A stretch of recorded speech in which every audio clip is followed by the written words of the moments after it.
But that's where I think it is also two ways. There needs to be dialogue, and being heard, wanting to be heard also means needing to be open to listening as well and having that exchange both ways. But it's not easy. Often this is happening in times when people are feeling very stressed, when they're feeling that their homes might be under threat. So it is a big ask. I appreciate why it can be hard sometimes when people are feeling worried about the future. Um, but it's not for lack of listening. It's not for lack of hearing people out and wanting to hear and understand their perspectives. And again, so this is a great example around the parking. Like, I think after making that decision, I was hearing from folks, and it made a lot of sense. They were raising points that I hadn't fully considered. They were raising concerns that, on reflection hadn't been well thought out. So I think that was actually a great example of that dialogue. And it does always go both ways. That input was really important. I think it got us to a better place in terms of taking a step back, spending a bit more time to review how those parking regulations roll out.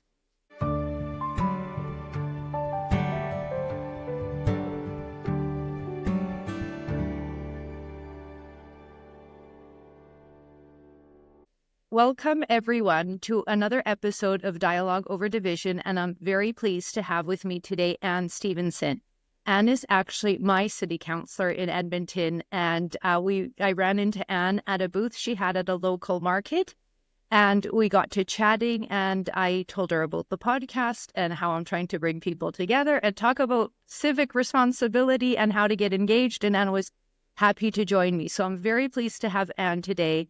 And maybe I could turn it over to you just to give everybody a little bit of a background of who you are first. And then also I'd like to know, obviously, why you chose to run. Great. Well, yeah, thank you so much for having me on. I'm really excited for the conversation. My name is Anne Stevenson, as you mentioned. I'm a born and raised Edmontonian. Grew up here in the West End. And after high school, I left Edmonton for 10 years. I studied in Ontario, the UK, and then moved to Vancouver for a few years. And after 10 years, came back to Edmonton in 2012. I'm a city planner by trade, and have always been really fascinated by cities and municipalities. I think that, cities are how we build cities, how we run cities, really impact our day-to-day quality of life. So municipal government has always been a great interest to me. And in 2021, decided to run for this seat. It's something I'd wanted to do for a long time, and the stars just sort of aligned. I'm very lucky to be serving in this role now. Well, that's great. And so I didn't know that was your background too. So were you working with the city of Edmonton prior to running for council position? Yeah, I had worked in the city when I first moved back from Edmonton in 2012. I worked at the city until 2019. But in 2019, I had left the city to work with an affordable housing provider. So I had been on their board, I think for about 6 years at that point, and then just decided to do that full time. So that's where I was working when I decided to run in 2021. But still, closely connected to what was happening there, and it was nice to have that break. I think I do, I know folks who have been working for the city of Edmonton and run in the municipal elections. And I think that can sometimes be tricky territory when it's your workplace. But this was a great, just sort of, couple of years in between working there and then running for this position. So you ran for the first time. I think it was like our election for municipalities are coming up next year in 2025. So that was 2021, was it, that you ran for the first time? That's right. Yeah. And I decided fairly late in the game. It wasn't until March 2021 that I decided to go for it. And the election was in October. So it was a pretty short runway, but it worked out very well. I was really lucky to have a great group of people to support me. I'd supported friends running into the two previous municipal elections, so I had a good sense of how a campaign runs, what you need to do. And yeah, I was just, again, very lucky to make it through. So maybe we'll talk about campaigning a little bit later, because I'd like to, just help tell people, help people understand, the basic steps and, maybe some do's and don'ts about it. But maybe we could park that for a second and talk about actually the role and what it is that it is to be a city councillor. What are some things that kind of surprised you in this role? Some things that you didn't expect, some things, that you're excited about, some maybe you're not as excited about. So like the role of a city councillor, what do you do, Anne? Yeah, I mean, it's really interesting. So again, I was at the city for 7 years. I was often in front of council. I have a city planning background. So, I really knew about as much about the job as you possibly could before actually doing it. And the analogy I always use is, people can tell you what it's like to have kids, and you can intellectually understand what it's like to have kids, but you don't really know until you have kids, and it gets so busy and and also joyful. But that's what it was in this position. Again, I had a really good sense of what it would entail, but it was also just so much more than can ever be conveyed. It's just a lot to take in when you first start. And of course, we weren't starting at the best of times. October 2021 was still a really difficult time. A huge economic impact from the pandemic, still quite a bit of COVID, affecting people, and meaning that we couldn't always be getting together as well. It was just a hugely disruptive event in so many people, in everyone's lives. So coming into that was certainly very challenging. But yeah, I mean, I think when we have the joy of having City Hall School come to City Hall. So these are classes of grade 1s or grade 6s that come. And I always say my main job is three things. So listening, learning, and deciding. And that's a huge piece of it. So, definitely do a lot of listening to folks, hearing from constituents, reading a lot of reports from city administration, and then making decisions to sort of guide us as best we can. I do, I often think of my role in sort of four main buckets. So there's the governance side of things. So that's reading reports, making those decisions, making motions in city council. There's also constituency work. So that's hearing from Edmontonians who, are maybe having challenges with their street or their waste collection, things like that. There's also just sort of being out in the community, doing events and meetings, connecting one-on-one with folks and at larger events. And then some of the communication side. So just, sharing through social media, sharing through my newsletter, just to keep everyone informed. So it's a lot to balance. I don't always do a great job. Like, I'm always very behind on emails.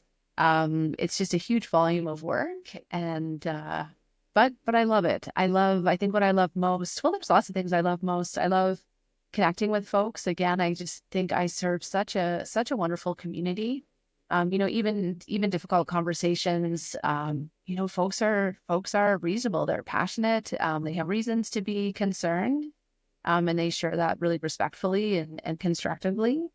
So just love the variety. Like, this is that's something I loved about city planning, but it's just all the different elements. So we can be talking about sewers and utility rates one day, and, social programs the next day, arts investment. So it's a huge variety, never a dull moment. Mm-hmm. So you mentioned too, you see a lot of grade 1 to grade 6 coming to the city hall, and I think that's awesome. Obviously, is there also like older grades coming? Just out of curiosity too. It's a great question. Like, no, it is just like the city hall school program is specifically designed around elementary school.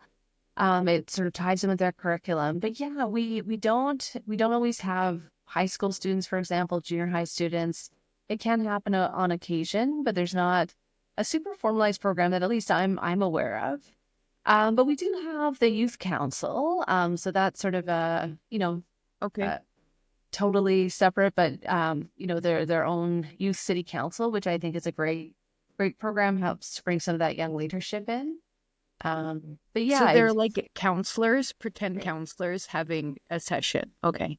Yeah, Yeah, yeah, and it's not necessarily like a mirror of ours, so they're not necessarily debating the same issues. They can bring forward their sort of own resolutions, their own ideas. Yeah, it's pretty neat.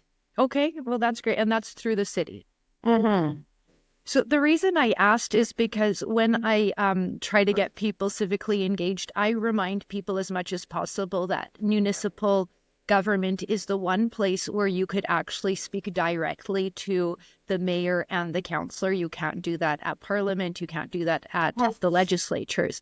So it's a great opportunity to actually not just sit quietly, but to actually participate. So that's why I was just wondering, you mentioned the grade 1 to 6. And then I'm interested to know too, do you see a lot of participants from citizens, from Edmontonians coming? And if you see, like, when is it that you see a lot of engagement, and how do you think we could get some more engagement maybe?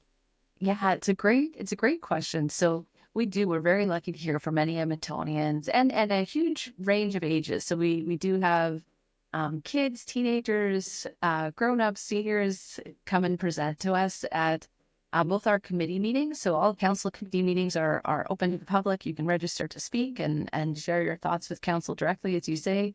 And also our public hearings as well. So that's primarily around rezoning and some of those bylaw changes. Um, so yeah, I think it's wonderful when Edmontonians are engaged. A challenge that I see mainly around land use, like so our rezoning public hearing, is I would say, and being a city planner, I feel that oftentimes people get involved when the decision is happening next door to them. And that's obviously a totally fine time to be involved. But I think it can lead to frustration because there have been a lot of conversations that have happened before that point that are informing the decision in front of us. So, for example, we have our city plan document, which is a guiding document in terms of how we build and grow as a city. There was tons of opportunity for people to be involved. Thousands of Edmontonians did contribute to that plan as it moved forward. But not everyone was engaged with that plan. But then when we're at a point where we're making a decision that sort of flows from city plan, that's when people might say, "Oh, well, now that's happening next door to me. Now I want to be involved." But at that point, some of the vision and the policies have been set, so that's a tension for sure. But I think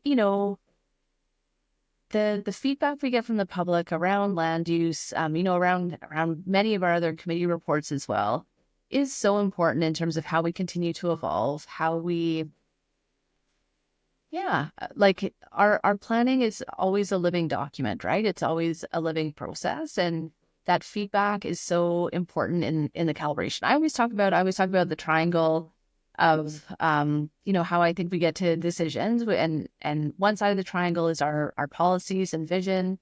The other side is our technical studies, what the practicalities of the matter are, and then the other is citizen input. So those three things together sort of balance out. They're not always all in harmony. There's sometimes tensions between those, but those are the three things that I am always trying to weigh in my mind in terms of getting to the best decision possible. That sounds great. Sometimes when we have, it's in practice, it sounds better.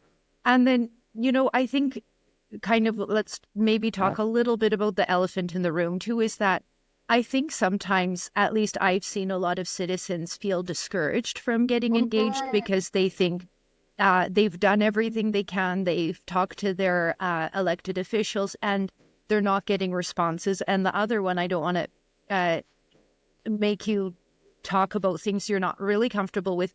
But also the other part is where elected officials are saying things that are sometimes disparaging to their own citizens. And I don't think that builds up trust in public institutions and elected officials. So, Yeah. when we're trying to get more engagement and having that early conversation, I wonder if those are things that are talked about, or if you wouldn't mind sharing some thoughts about that. Yeah, no, I think it's a great point. And it really, it really saddens me when people feel that their voice doesn't have an influence or doesn't matter. And it's not the case. I mean, I've seen how public speakers have, significantly changed the course of decisions. I've gone into meetings, thinking I would be voting one way, but then heard from speakers and ended up voting a different way. I'm thinking of an example around some on-street parking changes we were making, and Around my place. well, yeah, exactly. And it was a really great example of so one of the tensions is I think sometimes when people feel that they're not heard, I think there's a difference between not being heard and not being agreed with. And so I think that, I truly do listen and hear all the voices that are shared with me, all the perspectives. I don't always agree with all those perspectives. So for example, sometimes I hear concerns, let's say about affordable housing. So I hear concerns that affordable housing is going to be bringing crime to the area. So when I hear that perspective, I'm not ignoring that perspective. I don't think that perspective, a person can have that perspective. I will listen and hear them out and make sure that I'm fully understanding where they're coming from.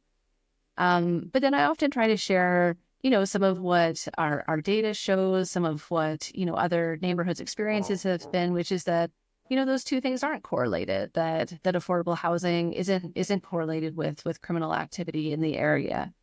And so I can see from that person's perspective, they feel that they're not being heard, because I'm not changing the decision I'm making based on their perspective. But that's where I think it is also two ways. There needs to be dialogue, and being heard, wanting to be heard also means needing to be open to listening as well and having that exchange both ways. But it's not easy. Often this is happening in times when people are feeling very stressed, when they're feeling that their homes might be under threat. So it is a big ask. I appreciate why it can be hard sometimes when people are feeling worried about the future.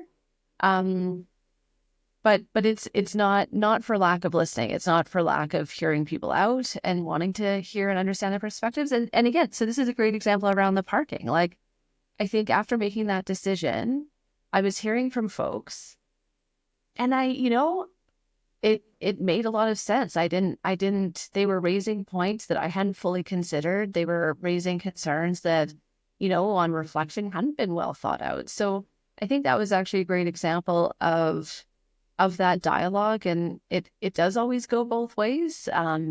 That input was really important. I think it got us to a better place in terms of taking a step back, spending a bit more time to review how those parking regulations roll out. And that's where, that's the power of engagement. And it's tricky though. Like I do appreciate how if folks feel really passionate about something and something gets decided not the way that they want it to be, I can see why that is disheartening. But it's still critically important. It still helps to move the needle, open up new thinking, and help us have those dialogues. Yeah, well, I think something like affordable housing is just such a tough issue to deal with, because I don't think it's just on the city. It's actually, I think, one of the areas where you really have to work with the province and federal government, because there's always grants involved in that and permits that are provincial as well as municipal. So that is one of the most complicated areas, I think, and I don't know that much about it. But maybe let's talk about bike lanes, which is a lot less complicated to talk about. And there's always so much controversy about that. And I think it's just helpful to have a discussion about it, because I wouldn't mind hearing your perspective of why, if you think that it's a good idea and you want to keep going. I'm pretty sure, I think it's at least Toronto that said, okay, we need to take a stop on that. And I wonder if that's perhaps a little bit something that was going on with the parking permits, that maybe things went kind of a little bit too quickly, too much too quickly, or if you have, some thoughts on that, because it's a very kind of controversial issue that isn't as complicated as affordable housing, maybe, that we can chat about. Yeah, no, it's a great topic, and it's fascinating to me that it is such a passionate topic for folks. And so I think, what I think is very interesting. So as is famously known, we committed $100 million to do some rapid expansion of our bike lanes. And so that represents 0.03% of our entire capital budget. So it's a very small proportion. Like most of our infrastructure and capital spending, this is finance dollars. So it's not even that it's taking, it's not, we're not paying cash up front. It's finance. So the actual impact on the annual tax roll is minimal. Can you just explain what finance dollars is? Because I've never heard that before. Oh, sure. So effectively debt financing. So we're able to borrow money from the provincial government at a low rate, and then use that to finance our infrastructure. So there's different ways of looking at it, but one of the reasons we do that for our physical infrastructure is that if we only did it with cash up front, it would be very, very expensive for the current taxpayers, but they wouldn't necessarily see the full benefit of the infrastructure because this infrastructure is often generational or, certainly years ahead. So debt financing is a way not only for us to be able to do more, build faster and meet our growing needs. It also just means that the cost of that infrastructure is spread out over the lifetime of that infrastructure. So the people who are actively using it are the ones who are paying for it through their property taxes. So bike lanes are like that. And again, most of our capital infrastructure, most of our road infrastructure is done that way as well. So again, very small proportion of our overall capital budget, 0.03%. And again, it really goes back to the evidence. When we have built bike lanes, we have seen more people using them. There have been huge increases in the number of people biking. Many studies from cities around the world and, including North America, including Calgary, show that bike lanes ultimately reduce traffic. They speed up vehicle times. So it provides another option. It provides people a different way to get around. And interestingly too, when you look at the number of people who, sort of only bike, or that's their very primary mode of transportation, it is a small proportion. I think it's about, I'd say 10%, maybe it's under that. But when you look at the number of people who bike, you're much closer to 50% of people who, have a bike at some point, bike, even if that's just on the weekend. And so providing safe infrastructure for them to do that, I think is important and meaningful. So again, if we were building bike lanes and no one was using them, we weren't seeing any shift towards that as a transportation mode, then I would say, well, of course, then it's not a wise investment. But what we do see is that people do use them. It increases that mode of transportation. That means less cars on the road, less folks on our buses and our trains. It's just, but yeah. So this is where it kind of doesn't make sense to me, and I don't want to talk about this for the whole time, but you just said that it reduces people on public transport, but then that kind of does. Then why are we investing so much in public transport? So that's the thing I don't really like. Is it comprehensive enough to get a good understanding? Because it seems like what I've seen North American cities do, in Canada at least, and I've had the wonderful opportunity to travel the world. And like you said, you were in London or England. And, it is a lot busier and they have a lot less room and people manage. So my concern in Canada is it seems like we just kind of invested in everything at the same time. Like public transportation at the same time as bike lanes. And so then you're almost canceling those things out at the same time. So is a comprehensive assessment being done? And are you happy with that? And we could kind of leave it there. I don't think we need to, Yeah, no, happy to. I mean, I think it's very much a both and. So we, again, have continued to see bike lanes increase, but we're also seeing record transit ridership, right? We have higher ridership than we've ever had before. And that's been growing like totally steadily. We're past our pre-pandemic levels, and we're also seeing more people using bike lanes. So again, just with the growth that we're having, it's a both and. It's every option available, because ultimately we can't build our way out of traffic congestion.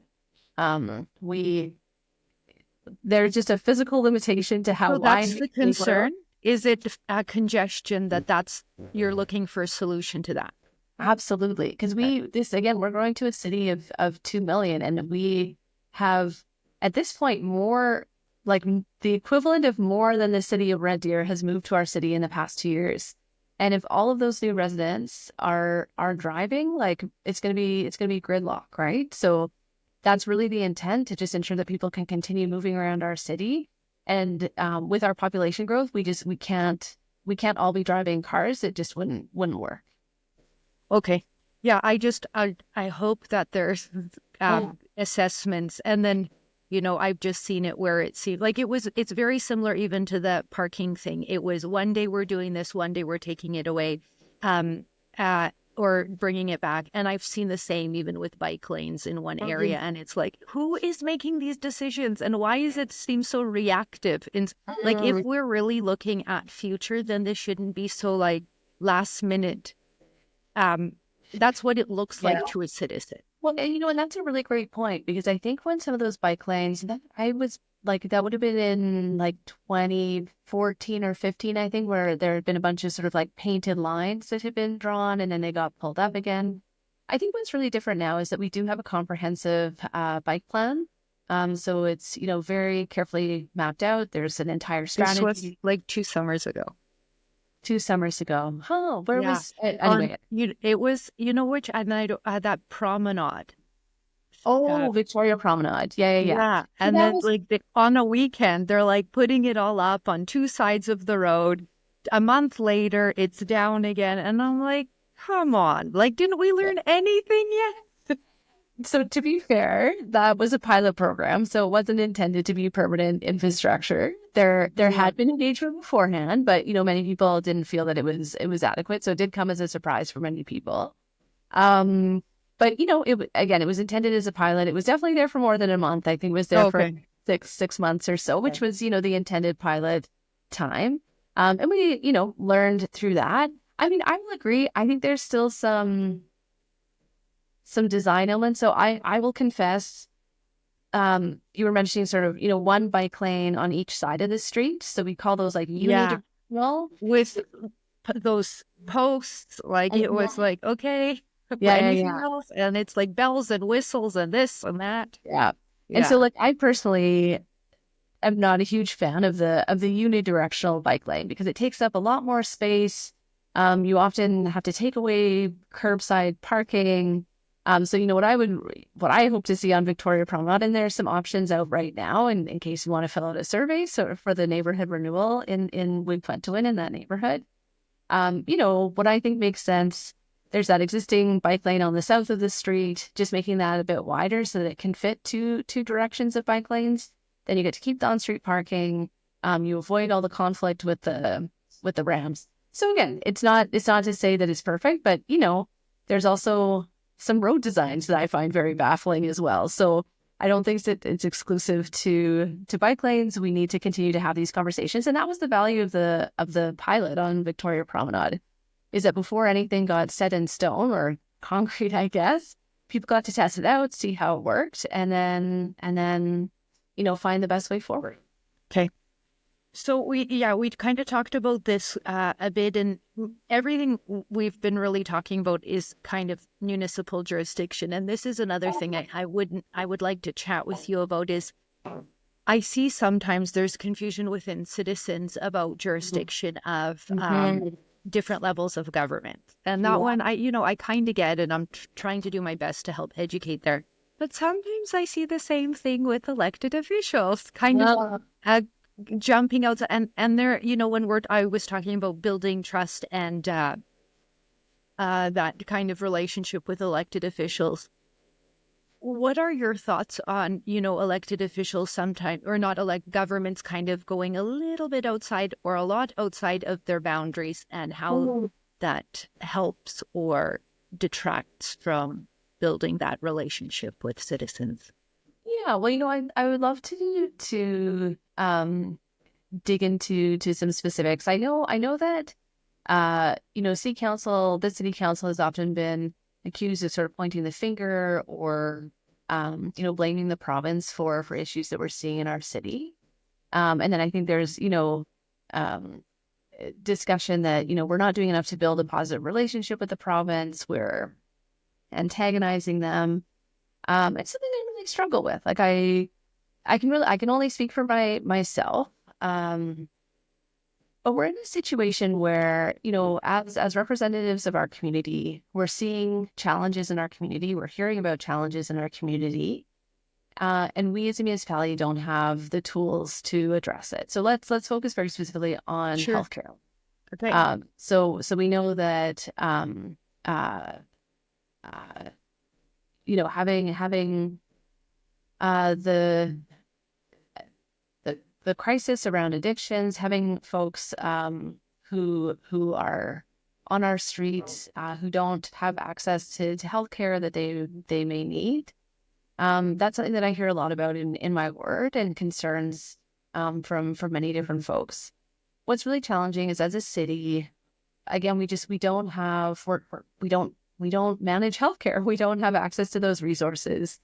And so on the one hand, I appreciate that if I'm calling for access to detox or treatment, or supportive housing to help folks, those are solutions that are outside of my toolbox.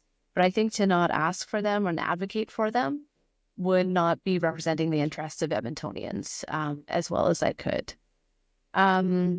So I think that's maybe where some of that tension arises. It's not like if my constituents need something, then I need to be asking on their behalf, and that's really the intent of it. And I think it's an interesting question just around. I think it's really important to always be respectful in our dialogue. To always have tough conversations, but to do it in a respectful and a non-personal way. Again, it's just a technical piece.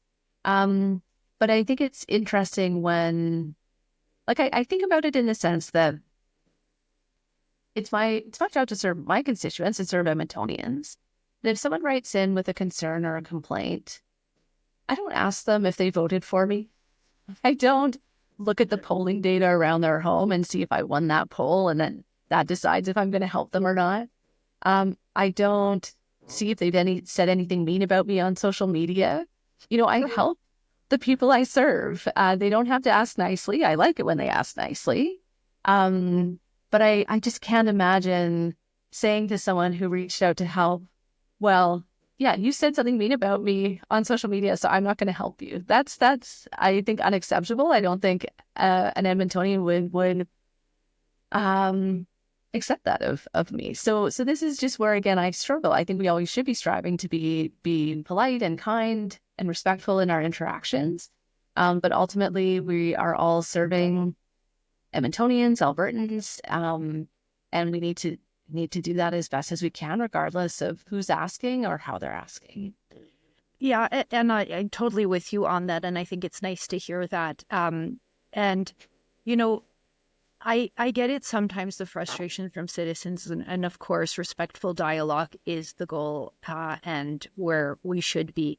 But sometimes we're not there. And I think we see it out of frustration sometimes. With, like, what I mentioned earlier, too, is sometimes it's elected officials that are disparaging the citizens. So then, we're starting the cycle and it's not helpful. When I was saying the jurisdictional issues, I appreciate your answer, and I think that you need to advocate for your citizens as well.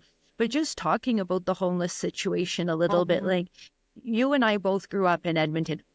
We did not see that kind of homelessness in Edmonton when we were growing up. It's an issue that I don't think it's just an issue of like a narrow issue that we could deal with. I think it's a much bigger issue. And like we already talked about affordable housing, I think homelessness and addictions all are incredibly difficult conversation that isn't just like, here's a rehab treatment facility or have 10 more of them. Like that's honestly, I don't think that's going to solve things. I think it's the problem we have is why are we having so many more addictions? And I don't know if anybody's looking at that. And perhaps that's something maybe you can engage with the province or the federal government on. But what I was talking about more is, and I'll give you a concrete example. So we have one. And this was during the pandemic. So the city of Edmonton had its own mask mandates that were different and apart from the Alberta government. And you just said that healthcare for everybody that's listening is a provincial jurisdiction area. And so they have a public health department and resources and manage all of that. But then the city of Edmonton, without those resources, was making their own mandates on public health issues. And I personally thought that that was not right. But, you know, when people don't understand the jurisdiction, citizens, they can't really call out elected officials or their government. But then why would the city be the one doing that? Like, and, you know, I whether or not it's, I don't want to put the blame on you. You're not the city. But, you know, those are the kind of jurisdictional issues that I don't understand. And I don't think it helps the conversation or helps citizens even understand what's going on, because I think then they get confused. Yeah, no, it's a great question. And I was around, I'm just trying to so sort of some of that initial debate around the mask bylaw was before my time.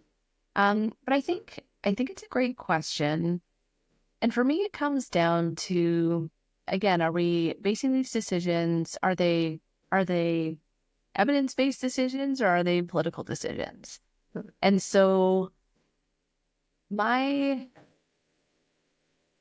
read of, again, I wasn't on council at this time, was that some of the decisions being made at the provincial level were being made by cabinet, right?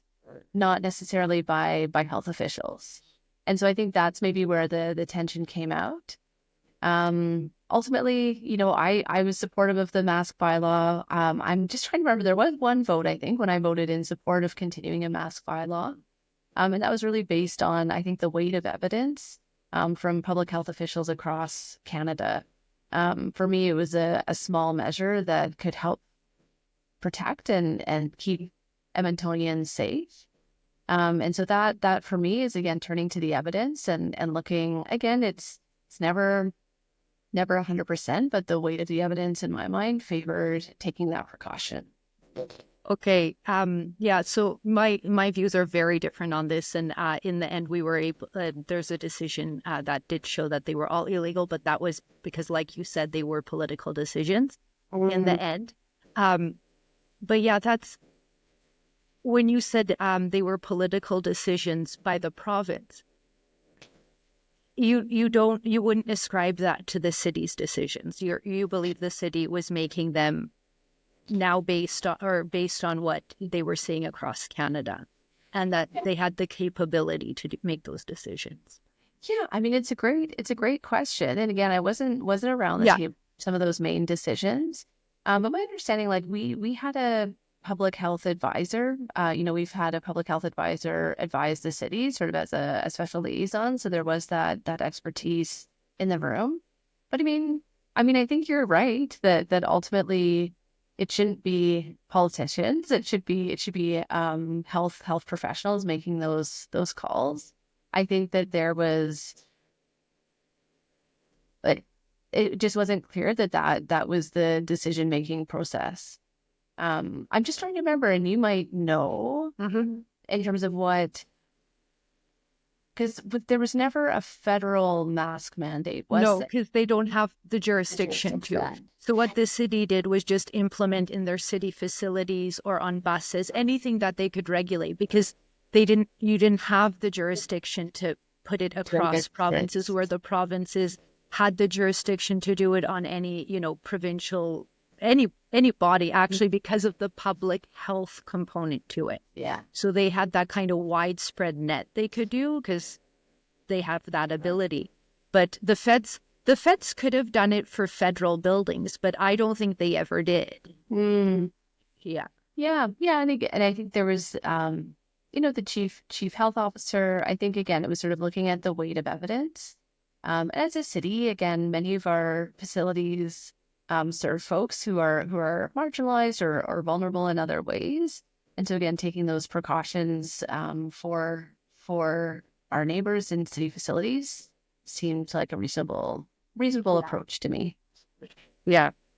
Yeah, except for this is the thing. It's like, it's not the jurisdiction. We're not going to go down it forever. But that's where, and then I think it causes confusion to citizens because then citizens didn't know. And I still see it all the time. Like, they're mad at one component of government and it's not the right one because they weren't the ones to implement it. So I think it just adds to the confusion. And that's the reason I find it a bit annoying as a word, just because if citizens, Canadians just understood, and if governments kind of stayed within their role a little bit more, I think it would be easier for them to engage. Because let's talk more about other things then, so not going around. But when you get messages from citizens, from Edmontonians, from your constituents, do you see that kind of like they're asking you something that would more likely be a federal government issue or a provincial government issue or a city issue? And if so, what are those things and how do you think we could help ensure that people understand where they should be bringing their grievances? Yeah, no, it's a great... of focusing on what's happened before. Yeah. No, I appreciate that. And I think it's a really, it's a great question just in terms of connecting because I think, there was a report recently from the Parkland Institute, I believe, who was talking about how it can be really discouraging for Edmontonians who reach out to engage with their municipal leaders and are told, oh, that's not our jurisdiction. Yeah. And so, I never want it to be a closed door, but at the same time, I want to be sure that we're all knocking at the right door, because it's just a statement of fact that I don't have the ability or resources to address the drug poisoning crisis. So that's probably the biggest one. I would say healthcare, also housing. That's so healthcare is provincial. Housing is, I think, a shared responsibility, but lots of input and resources needed from the provincial and federal government. I think, some interesting questions around our court system. There's lots of concerns that people have about folks not being held accountable for their actions or their behavior. And again, that's like other citizens, or government, or... Oh yeah. So let's say people who do petty theft, they often, if they get arrested, they're often released again, or it's a short time. And so I think other citizens feel very frustrated that they're sort of seeing the same folks over and over again, and there doesn't seem to be accountability. So again, that's a question of the court system, the correction system, which are again provincial and federal jurisdictions. So a lot of those safety components really fall there. Okay, so those are the issues you see the most of. Yeah, I think so. I'm just trying to think if those are definitely the most common ones. Sometimes I get questions around people needing help, completing citizenship papers, for example, like that. And so again, that's more on the federal side. Yeah, those are, but safety and health, housing, health and safety. And it sounds like if you are, quite intertwined with either provincial or federal jurisdiction. And I was just thinking, is there times, or have you guys thought about, do you work with your provincial component, your federal colleague, and actually come together and do like a town hall with citizens so we could talk together? Because I don't know if I've seen that. maybe Yeah. provincial and municipal a little bit, but not. Yeah. I haven't done that, but my colleagues certainly have. But I is it think, campaigning or is it like, let's hear your concerns? oh yeah, Because no, it I was see a lot of full on, campaigning together, but yeah. yeah, no, full on town hall. You know, citizens come ask questions. You've got the three orders of government there. Yeah, I think that can be a really neat way to help Yeah. educate and engage. And I think probably that builds some camaraderie. I don't know how close you are with some of your provincial or federal colleagues, but I think the other thing that I try to see is sometimes when our elected officials, aren't, being the most respectful online or whatever, or they're not working with others, like how do you expect citizens to be doing it? So I Mhm. just thought of that as we're talking, but I think that might help, Canadians come together a little bit too and start talking about issues, even, when they don't all agree on the Yeah. Well, political and path. you know what's really fascinating as well is that we really do work well with the province on many files and with the federal government. We've had some great progress on affordable housing through some federal grants. We actually did come a long way just around emergency shelter capacity with the province. They've basically tripled the number of permanent emergency shelter beds. So, there are those points where, um, and so much more. Like I wish I had a huge laundry list, but there are many things that we do collaborate on really successfully. And those, I think there's also an interesting role that media plays in this as well, right? Is that it's usually the conflicts or the Yeah. disagreements that get amplified and discussed most when a lot of what happens is very professional, very collegial sort of interactions that help us advance our shared priorities. Yeah. Well, I expect and I know there are a lot of collaborations, so it's just unfortunate that we don't see that, and then Mhm. citizens can see that and work through that as well. Um, I wanted to talk a little bit about campaigning as well too, which we talked about earlier. Like, what were some of the, things that how, like, if somebody was like, "Oh, I'm considering running for my municipal government," what would be Right. some kind of tips and pointers that you could give them? And then I Yeah. wouldn't mind hearing your thoughts on the potential of having municipal Mhm. parties as Yeah, well. you bet. You bet. Well, I think it's a very exciting thing to do. I think the best thing someone can do if they're interested in running municipally is actually to get involved on someone else's campaign. I don't think there's any better training or preparation than that. And so again, I got to go through two different elections, working on others' campaigns, and just learn a lot of the mechanics of how that happens, the materials you need to develop. Yeah, just a lot of the logistical pieces. Um, I think having a clear sense of your vision and why you want to run.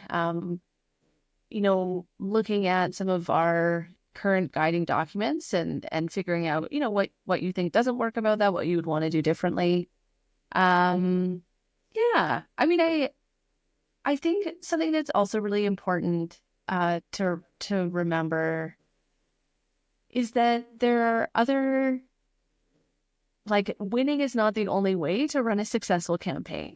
Municipal elections are a really exciting time where people are tuned in and engaged in important conversations about who we are as a community, what our values are, how we move into the future. And I think being part of that discourse is important. So if you have ideas that you want to get out there, again, think of that as the success of fostering a dialogue, bringing a different perspective.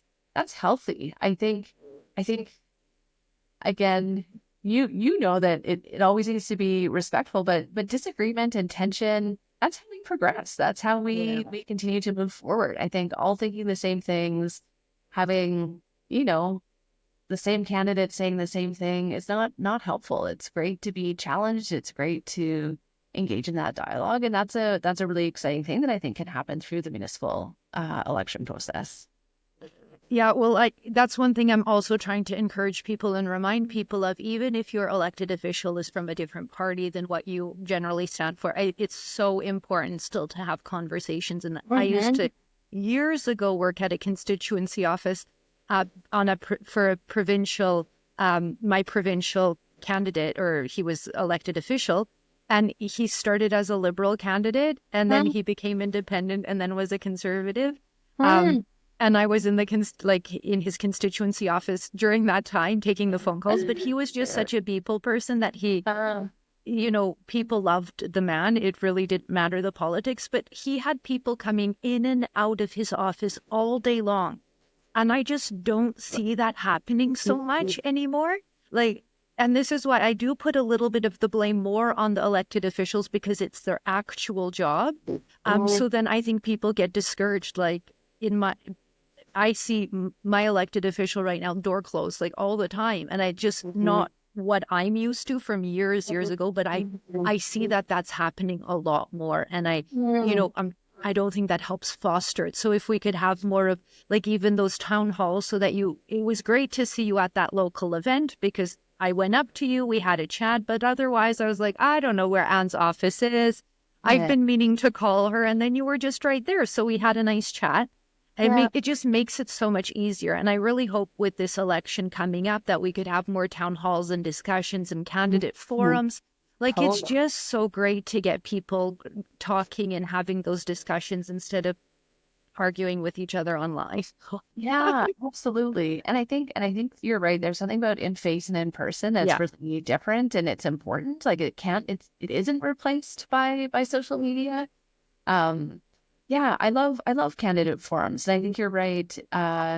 It's a great chance to come together. And I think too, the most dangerous thing that can happen is when we just distance ourselves. It's that idea of othering, really making someone feel different or alien to us.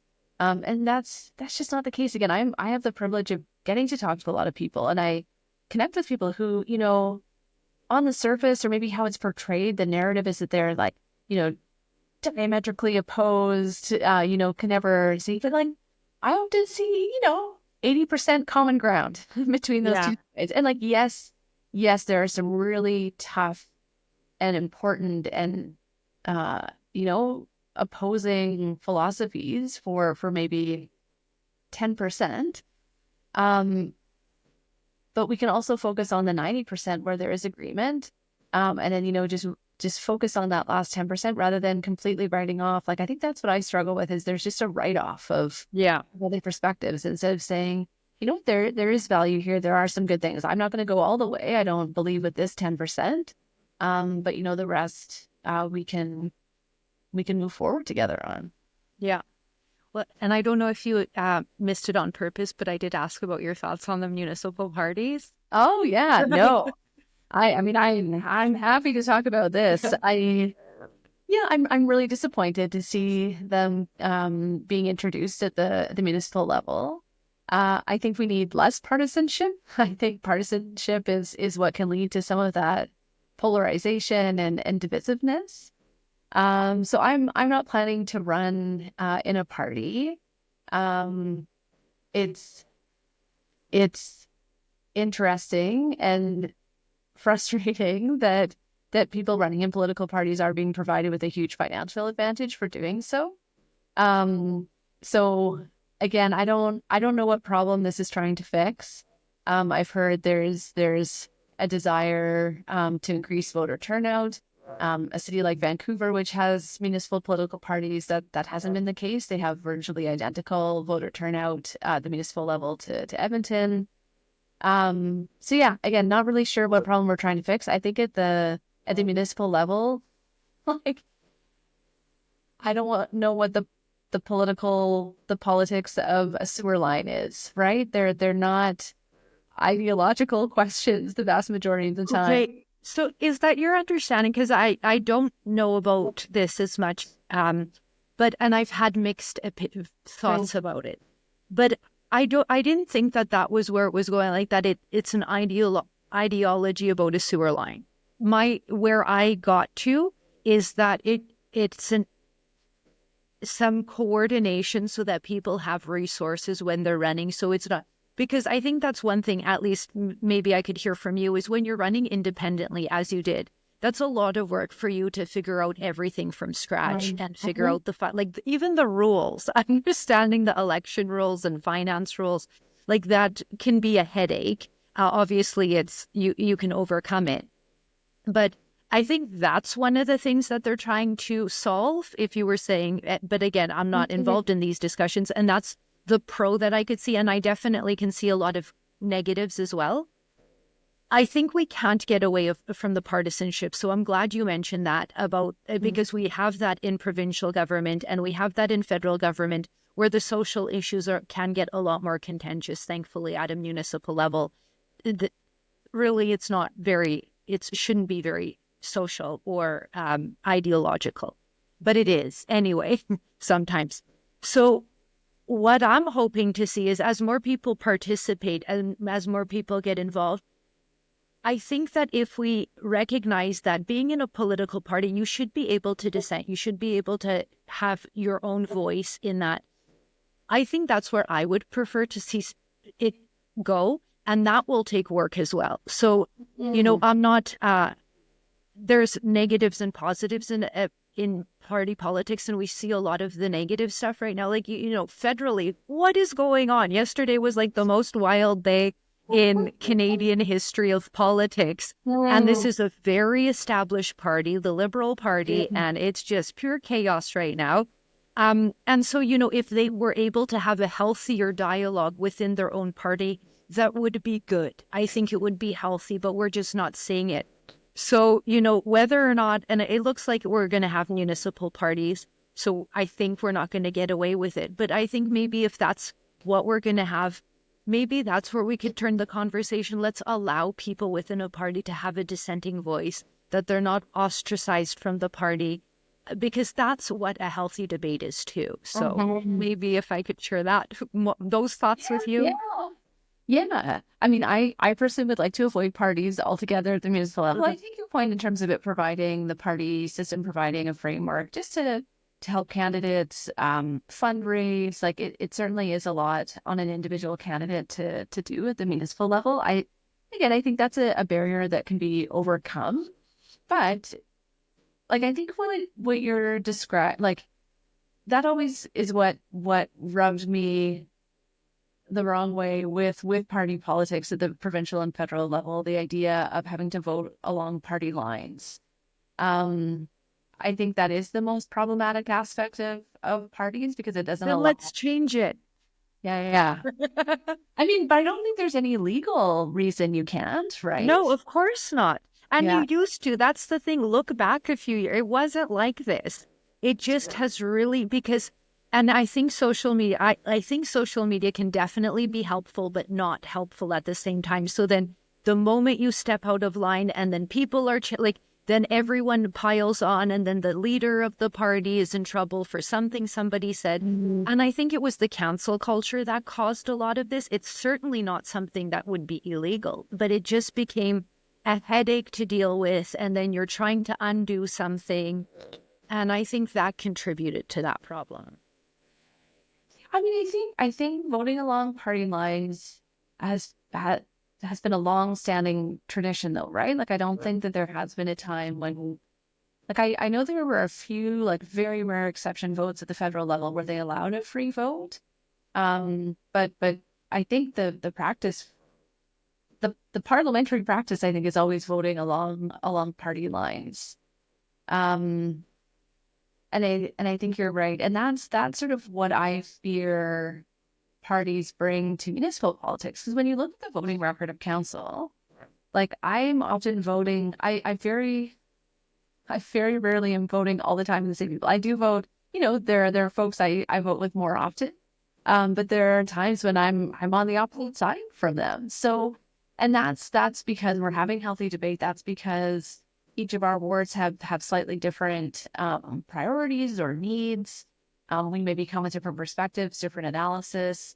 And that to me is really healthy. And that's the thing I think we stand to lose by introducing parties at the municipal level, is that independent thought, that flexibility. Because again, the idea I think is that, a party has a clear mandate and you have an understanding of who you're voting for and what they stand for. I mean, I think individual candidates can do that pretty effectively. And I think Edmonton voters are pretty astute and they know who they're voting for. They know, but again, like, I don't know how a party mandate can ever answer the question around a sewer line, right? And so to think of voting along a party line on something so technical, Yeah. just Well, they do have parties in other cities, like you mentioned, Vancouver, and in Ontario they do. So it does have like, I don't think it's ideological. For a sewer line, what I think is priorities of spending, and that's really like what I see a municipal government doing. Is it's about essential services and ensuring that those essential services are done right. And sometimes the conversation has gone a bit wider.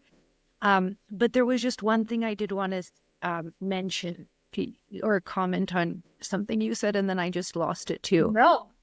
Oh, okay. No, it was, I have seen, there was a report on how Edmonton City Council votes, and they did show that there was, a pretty good, like 90%, I think it was a pretty high, where like the same councillors were voting together all the time. You were an exception. I did see that. No, what's fascinating is if you did that, so they've done that report every year, right? Yeah. And like the first few, like, again, if I had been asked who the 7 councillors were who voted together the most often, it in no way aligned with the statistics, right? Like it is something that if you look at the 3 years that they've done that analysis for, it has varied wildly. And I think that's beautiful. I think that's great, and as it should be. I mean, I think what was highlighted in that was that, Mayor Sohi he basically was on the winning side of 90% of the vote. So he had the highest number of success, I guess, in terms of the decision being in line with where he wanted it to go. I think that was the 90%. I vote, so yeah, the stats for me, I vote most frequently in line with Councillor Salvador. So again, she's a really close colleague. She's someone I admire. We have, a lot of similar perspectives, but even then we're only agreeing 90% of the time. I think it's great that we disagree on 10%. If we were all 100% agreeing all the time, and that's what I worry will happen with a party system. Well, I hope you don't worry, because my goal is whatever the system is, let's try to make it better. And that's where because whatever it is, we have to deal with it. And we're at such a low level of understanding and engagement at this point that, I'm just trying to get, like, I think if people are more educated about the processes, are more involved, I think we can overcome all of the problems, whatever they are. Because with, like, you mentioned problems with party politics, and I very much agree with you. And we have that in our systems already right now. So let's try to improve them. And if they're introduced to municipal government, we'll do the best we can with them. Am I allowed to ask you a question? No, just kidding. Yeah, of course. Because where I really struggle, and what I can't figure out, and I don't know if you have insights you can share, but the turnout for municipal elections is always significantly lower than provincial or federal. Yes. And I always joke that the things that people complain about most on a day-to-day basis are the city, right? And so it seems that people would be really motivated to get involved in the municipal election, but we just don't see that happening. And I think in terms of, I take your point about people disengaging because of some of the nastiness that happens. But again, I think that nastiness is at the provincial and federal level. I don't think the municipal, I would actually argue that there's a few times that I could disagree with you. But on an overall trend, yes, it doesn't seem like it's twice as bad. And so half as many people get involved at the municipal level. So what do you think is driving that? Why do you think people are less engaged at the municipal level? I talk about this all the time, and I try to encourage people as much as possible to get involved locally. Yeah. And I tell them the stats that it's federally we get the highest voter turnout generally, then it's provincially goes down, municipally at the lowest when you can affect the most change locally. And I think that local governments have an opportunity to get that engagement more because of the proximity. I'm trying as well to make politics as interesting, sometimes I use the word sexy and fun as possible, because I think if people aren't, engaged, if it's not, and it's drab and it's boring and nobody, it's not something you want to do on a Friday night or a Monday night, then people just don't engage. Obviously, that's what happens. But there's a lot more excitement, I think, federally, provincially. Also, you mentioned the media. The media, I think, puts a lot more attention on the federal and provincial aspect. But I don't think you necessarily need the media as much locally, because you can get people out. I think it would be great to have more, like I even said earlier, like having a debate between, with your provincial counter component and municipal, just to have the two people in the room, and have them maybe from even if it's a different party, especially I think if it's a different party, get that excitement going, bring people together to have that discussion, and then help them understand how important municipal politics is. Because I preach this all the time: get involved locally first. Forget about Ottawa. Sometimes it's 5,000 kilometers away when there's things you need to clean up in your backyard. So I think a little bit it goes on the city. Like, I never heard about the youth city governance. I think that's great. I think people, if we can advertise that a bit more, get people to watch it, get people to come to city council, try not to make things so boring.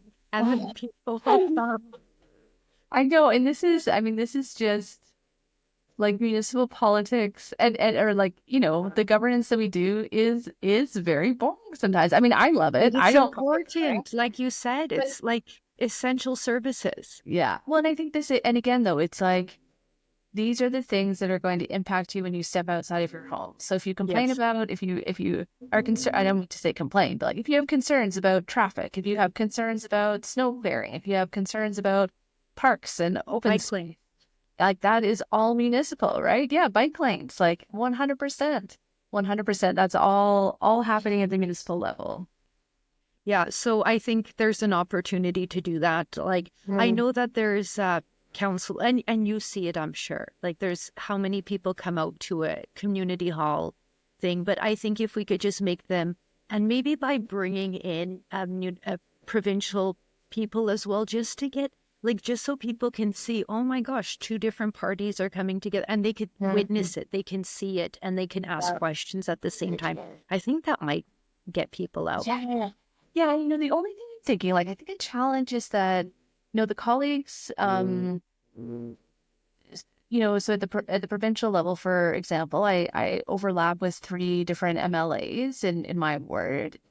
And they don't sit in government, right? And so I think that's also a tension where, like, and again, this is something that's different with the parties, is that I at a municipal level, I'm always in government, right? Like, I govern with 12 other colleagues. Oh, yeah, true. Yeah. But when you're in a party and your party doesn't form government, you're the opposition. So you're not in government, right? Like, you can't affect that change.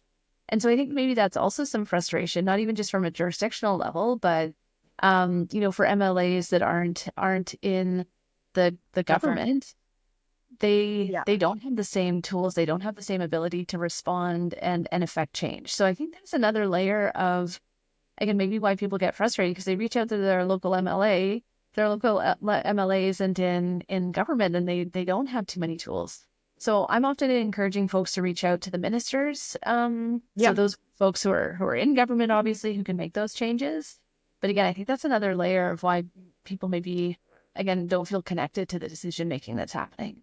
Yeah. And I like, if there was a town hall, it would be good to have the Minister of Municipal Affairs there, obviously, because then they could help answer those questions rather than just who's, like you said, the MLAs that aren't forming government, but still to have them around and answer questions and direct traffic and hear the concerns. Because this is the thing I like going back to the issue with party politics is we should still be able to bring those concerns forward, and those MLAs should be able to bring them to the appropriate minister on behalf of those councillors. So just for them to say, you know, I'm not in government, I can't do anything, they can. And if we just were better at having those discussions, I think it would be more effective for both elected officials and for citizens. Absolutely. Yeah. And I don't mean to suggest there's nothing they're able to do. You know, advocating, sharing that feedback is critically important. I think it comes down to, you know, the decision making. They don't necessarily have the decision making power to do that. Yeah. But certainly the power to advocate, the power to share feedback and perspectives, and connect people to the right ministries, the right ministers to address their concerns as well. Okay, well, with that, I think, Anne, we'll wrap it up. Thank you so right. much for your time. It was great, and I'm glad we're able to have this conversation, even though we do disagree on some things. Absolutely. We were able to have a conversation. Absolutely. No, I really appreciate you creating this forum and for the work that you're doing. I don't think there's anything more important right now in terms of just creating these spaces where we can talk and disagree, and still be friends. Yes, I very much agree. So thank you for that. We'll do just a few more minutes for the paid X subscribers. And sure. Oh, fun. Yes, it gets a little bit more spicy on that. I was going to say, what? I mean, like, yeah, got to make it worth it for them. Yeah. Well, thank you again. And if people need anything in Edmonton, reach out to Anne. Please, anytime.